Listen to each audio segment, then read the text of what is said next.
नमस्कार। गुहार छत्तीसगढ़ फरमान पर सियासत में आप सभी का स्वागत है। मैं हूं आपके साथ दिव्यांशु जोशी। छत्तीसगढ़ में प्रदेश प्रभारी कुमारी शैलजा ने मंत्रियों के प्रवास के दौरान संगठन पदाधिकारियों को तवज्जो देने का निर्देश दिया है। कुमारी शैलजा के इस फरमान से सियासत गर्मा गई है। भाजपा ने शैलजा के पत्र पर तंज कसते हुए कहा कि कार्यकर्ताओं में नाराजगी इतनी ज्यादा है कि अब प्रदेश प्रभारी को फरमान जारी करना पड़ रहा है, जबकि कांग्रेस इसे रूटीन प्रक्रिया बता रही है। तो फरमान पर छत्तीसगढ़ में सियासत देखने को मिल रही है, क्योंकि छत्तीसगढ़ में ये साल चुनावी साल है। चुनाव जीतने की जद्दोजहद है। प्रदेश प्रभारी ने एक फरमान जारी किया है। उन्होंने लिखा है कि भाई मंत्री पदाधिकारियों को तवज्जो दें, जिस पर बीजेपी ने तंज कसा है। तो वहीं दूसरी ओर कांग्रेस इसे रूटीन प्रक्रिया बता रही है।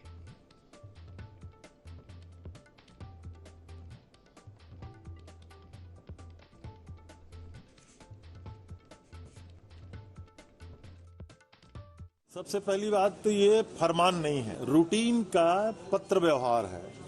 और दूसरा ये कि सभी मंत्री जिला कांग्रेस कमेटियों के साथ लगातार बैठक करते हैं। लेकिन अभी आदरणीय प्रभारी शैलजा जी आई थी तो कांग्रेस के कुछ पदाधिकारियों ने उनसे वो अनुरोध किया। तो जो राजनीतिक कार्यक्रम होंगे वहाँ निश्चित रूप से माननीय मंत्रियों को ऐसा अगर पीसीसी ने आग्रह किया है तो मैं समझता हूँ इसका पालन किया जाएगा। कांग्रेस पार्टी में असंतोष अपनी चरम सीमा को लांघ चुका है। कार्यकर्ताओं में इस कदर नाराजगी है कि बकायदा प्रदेश प्रभारी को न सिर्फ मंत्रियों को कहकर समझाना पड़ रहा है, बल्कि एक चिट्ठी का फरमान भी जारी करना पड़ रहा है और हिदायत दी जा रही है कि आप जहां जाएं कार्यकर्ताओं को सम्मान दीजिए, मंच में जगह दीजिए, क्योंकि अभी तक तो कांग्रेस में तानाशाही चल रही है। यहां जनता का सम्मान तो नहीं होता, कांग्रेस के जो कार्यकर्ता हैं उनको भी पूछा नहीं जाता। इसीलिए यह फरमान जारी किया गया है। लेकिन लगता है आते आते बहुत देर कर दी साहब। 4 साल में कार्यकर्ताओं की जो दुर्गति कांग्रेस पार्टी में हुई है, अब बचे हुए समय में इन सब चीजों से उन्हें संतुष्ट किया जा सकेगा कि नहीं, ये तो कांग्रेस पार्टी ही बता पाएगी। तो कांग्रेस की प्रदेश प्रभारी कुमारी शैलजा के एक पत्र को लेकर के सियासत गर्मा गई है और आज इसी विषय को लेकर के हम चर्चा करेंगे। और चर्चा करने के लिए हमारे साथ 3 खास मेहमान जुड़ रहे हैं। हमारे साथ चर्चा में जुड़ रहे हैं अजय गंगवानी जी, जो कि कांग्रेस प्रवक्ता हैं। साथ ही साथ हमारे साथ जुड़ रहे हैं KS चौहान जी, जो कि बीजेपी नेता हैं। और हमारे साथ जुड़ रहे हैं डॉक्टर अजय चंद्राकर, जो कि राजनीतिक विश्लेषक हैं। आप तीनों ही मेहमानों का बहुत बहुत स्वागत है IND24 में। सबसे पहले मैं शुरुआत करना चाहूँगा गंगवानी जी से। गंगवानी जी, जिस तरीके से बीजेपी ये कह रही है कि कुमारी शैलजा जी का ये जो पत्र है, ये पत्र नहीं है बल्कि एक फरमान है, क्या कहेंगे इस पर? भारतीय जनता पार्टी के नेता, इनके जो प्रभारी हैं, इस तरह की हरकतें जो है कि इनके मानसिक दिवालियेपन का प्रतीक है। आज किसी प्रकार से कोई मुद्दा इनके पास है नहीं। आज ये किसानों की बात नहीं करेंगे, मजदूरों की बात नहीं करेंगे, महिलाओं की बात नहीं करेंगे, युवाओं की बात नहीं करेंगे। कहीं ना कहीं कांग्रेस पार्टी में शुरू से एक आंतरिक लोकतंत्र रहा है। और कहीं ना कहीं दिव्यांशु जी, एक बात और कहना चाहूंगा, अब छत्तीसगढ़ में जो चुनाव है उसमें 1 साल से भी कम समय बचा है। कहीं ना कहीं प्रभारी जो है वो लंबे समय तक केंद्रीय मंत्री के पद पे रही, लगातार विभिन्न राज्यों की प्रभारी रही, राजस्थान की महिला कांग्रेस जैसे जिम्मेदार पदों पर रही।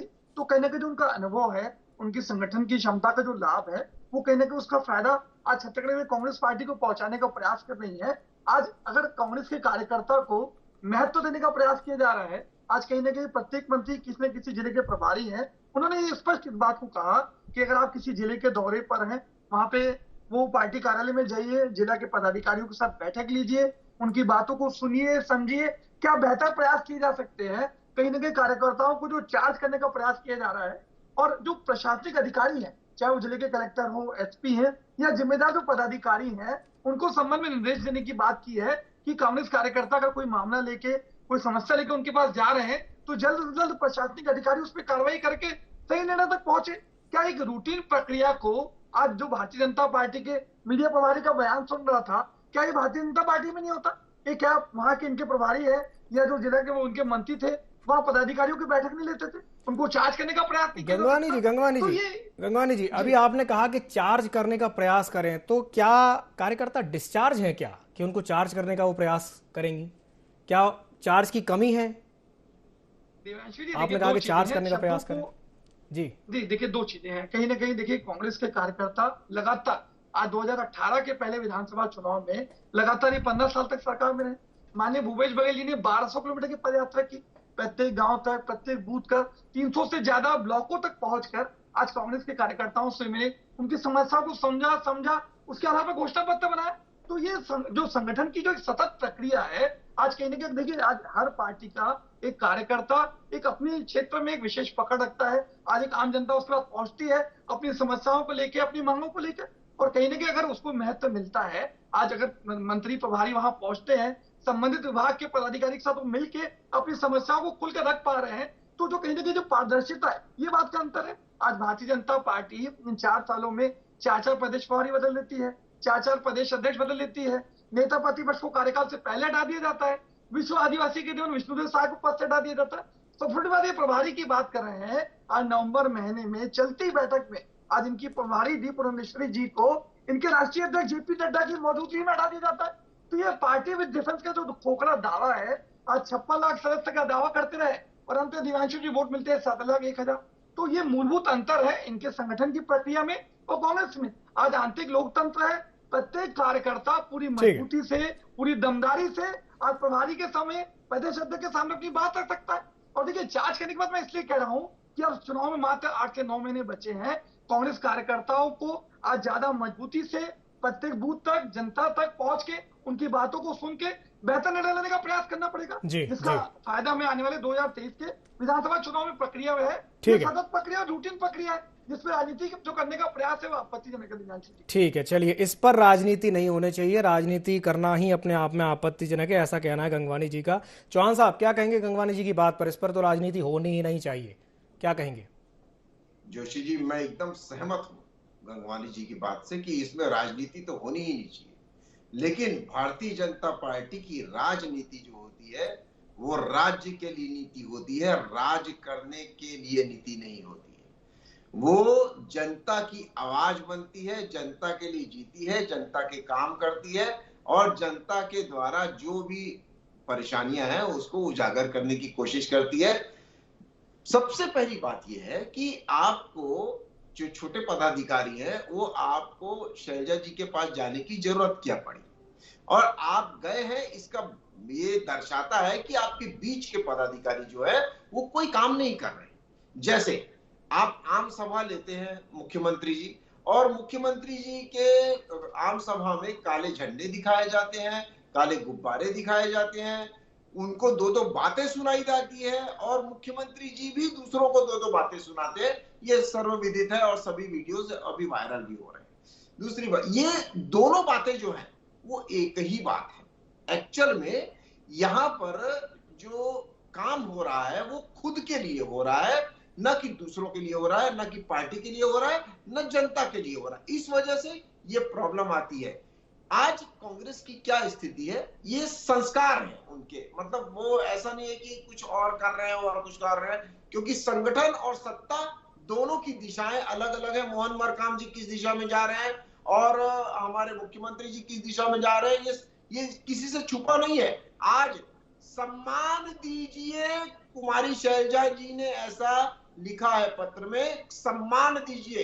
तो इसका मतलब क्या हुआ कि आप कहीं ना कहीं अपने घर में टूटे हुए हैं, और जब आदमी घर में टूटा हुआ रहता है तो उसके कार्य की जो मतलब शैली है, कार्य का जो प्रभाव है वो उसके दफ्तर में, उसके बाहर पड़ता है।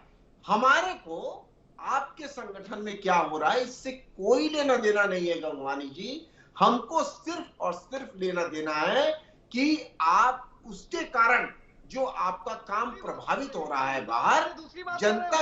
एक मिनट मेरी बात सुनिए गंगवानी जी, एक मिनट उनको अपनी बात पूरी करने दीजिए। मैं आपके पास आऊंगा, वापस आऊंगा जी। चौहान साहब बोलिए। जनता का जो काम प्रभावित कर रहा है, जैसे ये आपकी जो अंदरूनी लड़ाई है ना, वो किसी से छुपी नहीं है। राजीव भवन में मोहन मरकाम जी के सामने 2 लोग लड़ते हैं, ये सबको सर्वविदित है। आपके विधायक एक मंत्री के ऊपर जानलेवा FIR करवाते हैं, ये सर्वविदित है। आपके हेलीकॉप्टर की लड़ाई होती है, ये सर्वविदित है। आप माइक के लिए राष्ट्रीय पदाधिकारी के सामने अपने लड़ते हैं, ये सर्वविदित है। ये सभी चीजें आपके मंत्री खुद बोलते हैं कि आप जिस काम के लिए कर रहे हैं इसीलिए वो इस्तीफा दे देते हैं, वो काम नहीं किया गया है। ये सर्वविदित है। ये सभी चीजें, आपके ट्रांसफर जो है, आपके पुलिस महकमे के जो ट्रांसफर है वो बिना मंत्री को बताए ही कर दिए जाते हैं, ये सब सर्वविदित है। उसका खामियाजा जो स्वास्थ्य मंत्री है और उनका खामियाजा हमारे को कोरोना काल में भुगतना पड़ता है, ये सर्वविदित है। ये सब चीजें जब आपकी घर की लड़ाई बाहर चले जाती है, भारतीय जनता पार्टी को सिर्फ उससे लेना देना है कि उसके कारण जो जनप्रतिनिधि अपना काम नहीं कर रहे और अपने अपने घर को नहीं, अपने अपने कमरों को बचाने की कोशिश कर रहे हैं। घर आपका जर्जर हो रहा है, जैसे आपने 400 सीटों से 50 सीटों में आ गए, आपका घर जर्जर हो गया, लेकिन आप अपने कमरों को सजाने के लिए लग रहे हैं। लेकिन उसके कारण क्या हो रहा है, जो नीचे जो खड़ी जनता है ना, वो मतलब प्रॉब्लम में आ गई चौहान है। साहब, इससे भारतीय जनता पार्टी को जी लेना जी देना है जी, और किसी चीज से लेना देना ठीक नहीं। है ठीक है ठीक है ठीक है ठीक है। चौहान साहब, लेकिन एक बात बताइए, आपने कहा कि हाँ चलिए ठीक है, कुछ विरोधाभास हैं, कुछ डिफरेंसेस हैं, वो डिफरेंसेस ना हो इसीलिए तो उन्होंने ये पत्र लिखा है। भाई संवाद जब होगा तभी तो, परस्पर जब संवाद होगा, वो क्या कह रही हैं उनके पत्र में जो बात उन्होंने लिखी है कि भाई पदाधिकारियों से मिलें, पदाधिकारियों को आमंत्रित करें। उनके कहने का तात्पर्य आप समझ रहे हैं ना कि भाई पदाधिकारियों से मिले यानी कि परस्पर संवाद हो। जितना ज्यादा संवाद होगा उतने ज्यादा संभावनाएं बनेंगी कि आपस में जो भी उनके डिफरेंसेस है वो जल्दी रिजॉल्व होंगे, वो जल्दी सुलझेंगे। इसीलिए तो उन्होंने पत्र लिखा है। लेकिन ये पनपा कैसे? ये पनपा तभी ना जब आक्रोश है, आपके पदाधिकारियों में आक्रोश है, जनता में तो आक्रोश है ही। आपने देखा है कि सड़कों पे उतर रहे, धरना दे रहे, दूसरों को बोल रहे, ये देखा ही। और मैं ये बोलना चाहता हूं जोशी जी कि आपकी पार्टी सही सलामत रहे, हमको कोई प्रॉब्लम नहीं है। आप अपनी पार्टी को मजबूत करने के लिए जो कोशिश कर सकते हैं वो करना भी चाहिए। एक पार्टी के पदाधिकारी होने का ये कर्तव्य भी होता है। चलिए ठीक है, उसका असर जो है वो जनता पे नहीं पड़ना चाहिए। आप पार्टी को मजबूत करिए ना, कोई प्रॉब्लम नहीं है, ठीक है, लेकिन आपके घर की लड़ाई बाहर आपके दफ्तर में प्रभावित नहीं होनी चाहिए। जनता उसके लिए मतलब उससे प्रभावित हो रही है और उसका लॉस जो है वो छत्तीसगढ़ को भुगतना पड़ रहा है। आप ही की बात पर, ठीक है ठीक है ठीक है, आप ही की बात पर मैं प्रतिक्रिया ले लेता हूं डॉक्टर चंद्राकर से। डॉक्टर अजय चंद्राकर भी हमारे साथ जुड़े हुए हैं। डॉक्टर चंद्राकर, जो बात अभी चौहान साहब ने कही कि कांग्रेस की घर की लड़ाई से बाहर का माहौल प्रभावित हो रहा है, मेरी तो यह समझ से परे है। आप समझा दीजिए कैसे हो रहा है। देखिए दिव्यांशु जी, चुनाव के समय और छत्तीसगढ़ में जिस तरह से आगामी विधानसभा चुनाव है या फिर उसके बाद लोकसभा का चुनाव है, तो भारतीय राजनीति में समस्त राजनीतिक दलों की यह एक पद सोपान के अंतर्गत जो स्ट्रक्चरल सत्ता और संगठन के रूप में जो इंचार्ज होते हैं, प्रभारी होते हैं, उनको एक गुड कोऑर्डिनेटर की भूमिका निभाना पड़ता है जी। ये बात सिर्फ कांग्रेस तक की नहीं है, बीजेपी में भी अभी अमित शाह जी, प्रेसिडेंट नड्डा जी, संतोष जी, राजनाथ जी और योगी आदित्यनाथ जी का एक टास्क फोर्स कमेटी बनाया गया है कि सत्ता और संगठन के साथ कम्युनिकेशन, जो कि एक प्रकार से कह सकते हैं जब ये लोग सदस्यता अभियान चलाते हैं तो हर बूथ पर जो इन रोलर होते हैं और बूथ के ऊपर ब्लॉक होता है, ब्लॉक के ऊपर जिला होता है जी, और जिला अध्यक्षों की भूमिका महत्वपूर्ण होती है। तो यहाँ पर छत्तीसगढ़ के दृष्टिकोण से शैलजा जी निश्चित रूप से कहीं ना कहीं कुछ कमियां रही होंगी, कुछ शिकायत रहा होगा।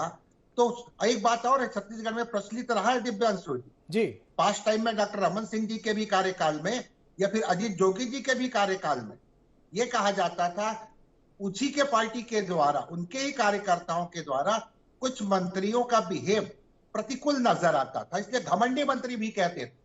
तो यहाँ पर प्रभारी यहाँ पर सिविलाइज करने का काम कर रही हैं, यही केंद्र स्तर पर देख रहे हैं। तो ये भारतीय राजनीति में वोटिंग बिहेवियर का मामला आता है, आम चुनाव की बात आती है तो हर कोऑर्डिनेटर की भूमिका में प्रभारियों की या प्रेसिडेंट की भूमिका होती है। लेकिन यह बात सच है कि प्राय हम कह सकते हैं कि सभी विधानसभा के भी जो प्रभारी होते हैं या जिला अध्यक्ष होते हैं महत्वपूर्ण होते हैं, इनके साथ कम्युनिकेशन होना चाहिए। उनकी पार्टी की सरकार है तो उनके मेंबर जो हैं उस जिले में मंत्री जी जा रहे हैं, क्योंकि ग्रास रूट लेवल पर ये कार्यकर्ता ही जो बूथ लेवल से काम करते हैं, इन्हीं की प्रमुख भूमिका रहती है, क्योंकि मतदाताओं को बूथ तक लाने का काम यही करते हैं। इसलिए प्रभारी के रूप में शैलजा जी का निर्देश है और वो अपनी पार्टी के लिए बोली है, लेकिन ये भारतीय राजनीति में समझ बहुदलीय व्यवस्था में सर्वत्र दिखाई देता है। दिव्यांशु जी जी जी जी, चलिए ठीक है। गंगवानी जी से मैं एक सवाल कर लेता हूं। गंगवानी जी, जो बात अभी थोड़ी देर पहले चौहान साहब कह रहे थे कि पदाधिकारियों में आक्रोश है, वो कह रहे हैं कि भाई आपके जो पदाधिकारी हैं उनमें आक्रोश है, क्या कहेंगे इस पर? देखिए, चौहान जी का जो आरोप है पूरी तरह झूठ और निराधार है। कहीं ना कहीं देखिए, दो चीजें अलग अलग कहना चाहूंगा। इनके प्रभारी अमित चिमनानी जी इस पे बयान देने की बात करते हैं, और यहाँ बैठ के चौहान जी बोलते हैं हमको कोई मतलब नहीं, राजनीति नहीं कर रहे हैं। कोई एक तो झूठ बोल रहा है, या तो इनका प्रभारी जो है अमित चिमनानी झूठ बोल रहे हैं, या तो चौहान जी यहाँ झूठ बोल रहे हैं। ये राजनीति करने का प्रयास भी कर रहे हैं और बोलते हैं हमको कोई मतलब नहीं है। कहीं ना कहीं भारतीय जनता पार्टी की चाहे नेता हो, इनके प्रवक्ता हो, ये पूरी तरह खाली हो चुके हैं। आज ये अपने घर संभालने की स्थिति में नहीं है। चौहान दिव्यांशु जी, आज 14 विधायक हैं जो 6-6 गुट में बटे हैं। रमन सिंह जी का अलग गुट है, ब्रिजमोहन अग्रवाल जी का अलग गुट है, अजय चंदाकर जी का अलग गुट है, प्रेम प्रकाश पांडे, सरोज पांडे।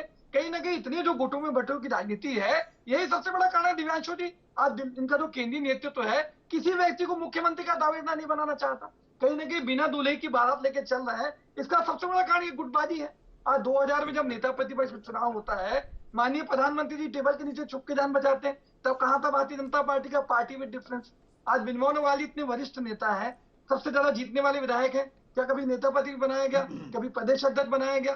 तो इनका जो कहीं ना कहीं जो अधिनायकवाद है, वो इनके संगठन में पूरे प्रभारी है। गंगवानी जी, मीटिंग के प्रभारी को हटा जी दिया जाता है। जी जी, गंगवानी जी, गुटबाजी को लेकर के तो बीजेपी भी अक्सर आप पर आरोप लगाती है। कभी सिंहदेव जी का गुट अलग है, भूपेश काका का गुट अलग है, सिंहदेव जी एक विभाग ही छोड़ देते हैं, और फिर इस तरह की बातें सामने आती हैं कि डिफरेंसेस भी हैं। देवांशु जी, उस पे भी आ जाता हूँ। देखिए, टी.एस. सिंहदेव जी वरिष्ठ नेता है, उन्होंने एक जो है ना अपने विभाग को छोड़ा। आज ये भारतीय जनता पार्टी के प्रवक्ता इस बात को भूल चुके हैं। अमर अग्रवाल जो इनके मंत्री थे, उन्होंने तो मंत्री पद से इस्तीफा दे दिया। क्या हमारे किसी मंत्री पद में उन्होंने एक विभाग छोड़ा अपने उसके हिसाब से? ये तो पूरा मंत्री पद से छोड़ दिया था अमर अग्रवाल जी, और कभी हाथ जोड़कर फिर वापसी की हुई गई उनकी। तो जो दोहरा चरित्र है, यहाँ चैनल बैठ के जो अलग बात करते हैं और जो वास्तविक है, आज कहीं ना कहीं देखिए, हम दो और हमारे दो का जो पूरी सरकार पूरे देश में चल रही है, ये देश की जनता जानती है। आज कहीं ना कहीं देखिए, हमारा जो राष्ट्रीय अध्यक्ष चुने गए, आज 9000 डेलीगेट ने वोटिंग करते हैं प्रत्येक चुनाव कर करके। एक जो संवैधानिक प्रक्रिया है, एक लोकतांत्रिक प्रक्रिया है, उसके माध्यम से अध्यक्ष चुना गया। यहाँ बैठे हैं चौहान जी, बता दें आज जेपी नड्डा का कार्यकाल किसके इशारे पर, बिना किसी चुनाव के कोई चुनाव हुआ? क्या कोई डेलीगेट बनाया गया? कोई वोटिंग की गई? तो कहीं ना कहीं जो थोप देने की जो नीति है, ये मूलभूत अंतर है। आज कांग्रेस से प्रत्येक कार्यकर्ता को ये पूरी स्वतंत्रता है कि आज वो मंत्री से प्रश्न पूछना चाहे, प्रदेश अध्यक्ष से पूछना चाहे। आज मुख्यमंत्री 58 से ज्यादा विधानसभाओं में व्यक्तिगत रूप से कार्यकर्ताओं के बीच पहुंचते हैं, उनकी समस्याओं को सुनते हैं, वो क्या कहना चाहते हैं, आज जो सरकार की योजनाओं का कितना लाभ मिल रहा है। तो कहीं ना कहीं जो पारदर्शिता है, वो हमारे जो कांग्रेस के संगठन की सबसे बड़ी विशेषता है, और इनका जो अधिनायकवाद ये अंतर है, ये बात को महसूस करना पड़ेगा इनको। आज क्या इनकी स्थिति बन चुकी है, मुझे बता दें। सबसे एक मेरा छोटा सा प्रश्न है, आज इनके मुख्यमंत्री का कौन दावेदार है, मुझे बता दें, और क्यों घोषित नहीं करना चाहते? आज कहीं ना कहीं छोटा सा उदाहरण दे दूं, आज रासुका का विरोध करते हैं। आज 2018 इनकी 5 साल सरकार रही, यही भारतीय जनता पार्टी 9 बार रासुका लागू करते। आज पूरे देश में राष्ट्रीय सुरक्षा कानून केंद्र सरकार के अधीन है। आज उत्तर प्रदेश में, मध्य प्रदेश में, गोवा में, कर्नाटक में, सभी भारतीय जनता पार्टी की सरकारों में रासुका लागू है। उन्हीं का वही सेम शब्दावली है, आज उसका विरोध करते हैं। तो चलिए ठीक है, हो चुकी भारतीय जनता पार्टी। तो गंगवानी जी के 2 सवाल है। ठीक है, गंगवानी जी के 2 सवाल है। अभी जब गंगवानी जी बोल रहे थे तो चौहान साहब मुस्कुरा रहे थे, और अभी भी मुस्कुरा रहे हैं। 2 सवाल पूछे उन्होंने आपसे। पहला तो ये कि भाई रासुका का आप विरोध क्यों कर रहे हैं, और दूसरा सवाल ये है कि सीएम कैंडिडेट का नाम क्यों नहीं घोषित कर देते। बताइए चौहान साहब। जी, मैं इसलिए सर पकड़ के बैठ गया कि गंगवानी जी कहाँ घूम के आ गए हैं। बात हो रही है कुमारी शैलजा और आपके पदाधिकारियों की, और आप मेरी बात सुन लीजिए। बातें एक दूसरे से जुड़ी हुई है, ऐसा मत कर, एक दूसरे से जुड़ी हुई है। जी जी, कनेक्टिंग बातें की है मैंने आपकी। ठीक है, ये गलत बात, ये गलत बात, ठीक है, ये गलत बात, ये गलत बात। मैं ये बोल रहा हूँ। जी जी, बोलिए चौहान साहब। कहाँ घूम के आ गए हैं आप, कहाँ घूम के आ गए हैं? अरे भाई, बात आपके पदाधिकारियों की हो रही है कि वो असंतोष में है, आपका घर असंतोष में है, इस वजह से बाहर जो मेरा निवेदन है उसका जी, मैं लूंगा, मैं जवाब उनसे ले रहा हूँ जी। पड़ रहा है। और रही बात हमारी माननीय अमित चिमनानी जी की, तो उनका एक वर्ड यही इंटेंशन दे रहा है कि हमारे को छत्तीसगढ़ की जनता और छत्तीसगढ़ प्रदेश से लेना देना है। आपके संगठन में क्या होता है इससे कोई लेना देना नहीं है। जो वर्ग प्रभावित हो रहा है उनकी हर बात आप फिर से निकाल के देख लीजिए, उनकी हर बात यही दर्शाएगी। रही बात हमारे चेहरे की, तो ये क्वेश्चन किसका है जोशी जी? आज ये जनता का क्वेश्चन नहीं है। जनता के पास हम जब जाते हैं तो वो ये नहीं बोलती है पहले भाई आप अपना चेहरा तो बता दीजिए कि कौन आपका मुख्यमंत्री है, तब हम आपकी बात सुनेंगे, तब हम आपकी बातों से प्रभावित होंगे, तब हम आपको वोट देंगे। चौहान साहब नहीं, ऐसा नहीं है। जो बात आप बोल रहे हैं ना कि ये सवाल जनता का नहीं है, लेकिन सवाल तो है किसके चेहरे पर जनता वोट देगी। कांग्रेस के पास एक चेहरा है, बीजेपी के पास चेहरा कहाँ है? ये गलत सवाल नहीं है। भूपेश बघेल के और कद का एक भी नेता भारतीय जनता पार्टी के पास। जी जी जी जी जी गंगवानी जी जी चौहान साहब बोलिए बोलिए। चौहान आपको क्या, रुक जाओ ना भाई। जी जी बोलिए बोलिए। बोल तो नहीं रहा हूँ, ठीक है। अब मैं ये बोलना चाहता हूँ कि इंडिया टीम जो है ना वो देश के लिए खेलती है और इंडिया टीम बन के खेलती है, ठीक है। आज एक कप्तान होता है, मैं मानता हूं। अरे गंगवानी जी उनको अपनी बात तो पूरी करने दीजिए जी। अरे आप बात तो पूरी करने दो मेरे भाई। जी जी बोलिए बोलिए, जल्दी अपनी बात पूरी कीजिए। जी बोलिए। हाँ अब जोशी जी ठीक है वो उदाहरण दे रहे हैं, इंडियन क्रिकेट टीम का उदाहरण, क्रिकेट से राजनीति को जोड़ने की कोशिश कर रहे हैं। चलिए ठीक है चौहान साहब जल्दी अपनी बात पूरी कीजिए। जोशी जी जी जी जी गंगवानी जी अब थोड़ा सा शांत हो जाइए, थोड़ा सा शांत हो जाइए, उनको अपनी बात पूरी करने दीजिए। चुनाव में जी 2018 चुनाव में इनके 4 चेहरे थे। आज एक चेहरा जो है वो राज्यसभा की टिकट मांगता है बेचारा, तो उसको टिकट नहीं दी जाती है। एक बेचारा 2.5 साल में, आज भी 6 महीना जब बचा हुआ है तो दिल्ली दरबार के वो चक्कर लगा रहा है। वो बोलता है कि वहां दिल्ली दरबार में देर है अंधेर नहीं है। एक इंसान पता नहीं कहाँ काउंटर में चले गया। चौहान साहब कांग्रेस तो ये स्पष्ट कर चुकी है, अमरजीत भगत कह चुके हैं कि हाँ भाई भूपेश बघेल के चेहरे पर चुनाव लड़ा जाएगा। मेरी बात सुन लीजिए जी। प्रश्नों से क्यों भाग रहे थे? मेरी बात सुन लीजिए। अरे नहीं कोई नहीं भाग रहा, कोई नहीं भाग रहा। देखिए हम जी चौहान साहब बोलिए। अपने कामों के आधार पे, कमल फूल के आधार पे, जो हमारी पहचान है उसके आधार पे, जो हमारा लक्ष्य है उसके आधार पे, जो हमारी सोच है उसके आधार पे, जो हमारी जो धारणा है उसके आधार पे हम चुनाव लड़ेंगे। ठीक है, चेहरा कोई भी हो लेकिन टीम बन के लड़ेंगे। चलिए बहुत बढ़िया बहुत बढ़िया। चेहरा कोई भी हो टीम बन करके लड़ेंगे, ये बड़ी अच्छी बात आपने कही। चेहरा कोई भी हो टीम बन करके लड़ेंगे। चलिए इसी पर मैं अंतिम प्रतिक्रिया लेना चाहूंगा, उसके बाद समाप्त करेंगे कार्यक्रम। डॉक्टर चंद्राकर जी, डॉक्टर चंद्राकर ये बात जो अभी उन्होंने कही चौहान साहब ने कि चेहरा कोई भी हो टीम बन करके लड़ेंगे, आपकी प्रतिक्रिया क्या कहेंगे इस पर? देखिए दिव्यांशु जी, प्रायः विपक्ष में जो पार्टियां होती हैं वो सामान्य तौर पर चेहरा पहले से डिक्लेयर नहीं करती हैं और बीजेपी भी उसका निर्वहन कर रही बात कुमारी शैलजा जी का, तो यहाँ छत्तीसगढ़ में कांग्रेस का एक प्रशिक्षण अभियान चलाया गया जी, जिसमें युवा कांग्रेस, एनएसयूआई, महिला कांग्रेस, किसान संगठन ये सब शामिल थे। तो मंत्रियों का कार्यक्रम जब होता है तो इन लोगों के साथ तालमेल बना करके अब सत्ता को जो सत्ता में रह करके जो नीतियां जो भूपेश सरकार अपनाई है उसको कैसे कन्वे किया जाए, इस विषय के ऊपर शैलजा जी निर्देश दी हैं। और यह स्वाभाविक है कि सत्ता जब रहती है तो संगठन में कई वर्ग रहते हैं जिनकी पूछ परख उनको लगता है कि कम हो गई है, तो उसको पुनः और अधिक सक्रिय करने का एक प्रयास है। दिव्यांशु। चलिए ठीक है, आप तीनों मेहमानों को हमारे साथ जुड़ने के लिए बहुत बहुत धन्यवाद, चर्चा में शामिल होने के लिए बहुत बहुत धन्यवाद। तो आज इस विषय पर हमने चर्चा की है कि छत्तीसगढ़ में प्रदेश प्रभारी कुमारी शैलजा ने मंत्रियों के प्रवास के दौरान संगठन पदाधिकारियों को तवज्जो देने के निर्देश दिए हैं। कुमारी शैलजा के इस फरमान से सियासत गर्मा गई है, जहां बीजेपी ने इस पत्र पर तंज भरे अंदाज में तंज कसते हुए ये कहा है कि भाई ये तो कार्यकर्ताओं के लिए एक फरमान है। तो वहीं दूसरी ओर कांग्रेस का कहना यह है कि नहीं भाई ये एक रूटीन प्रक्रिया है, उसमें फरमान जैसा कुछ भी नहीं है। अब देखने वाली बात यह होगी कि कुमारी शैलजा के इस पत्र के बाद कांग्रेस में वो क्या क्या बदलाव आते हैं जो आगे कांग्रेस को फायदा पहुंचाएंगे। तो गुहार छत्तीसगढ़ में फिलहाल के लिए इतना ही, मुझे दीजिए इजाजत और आप बने रहिए ND24 के साथ। नमस्कार।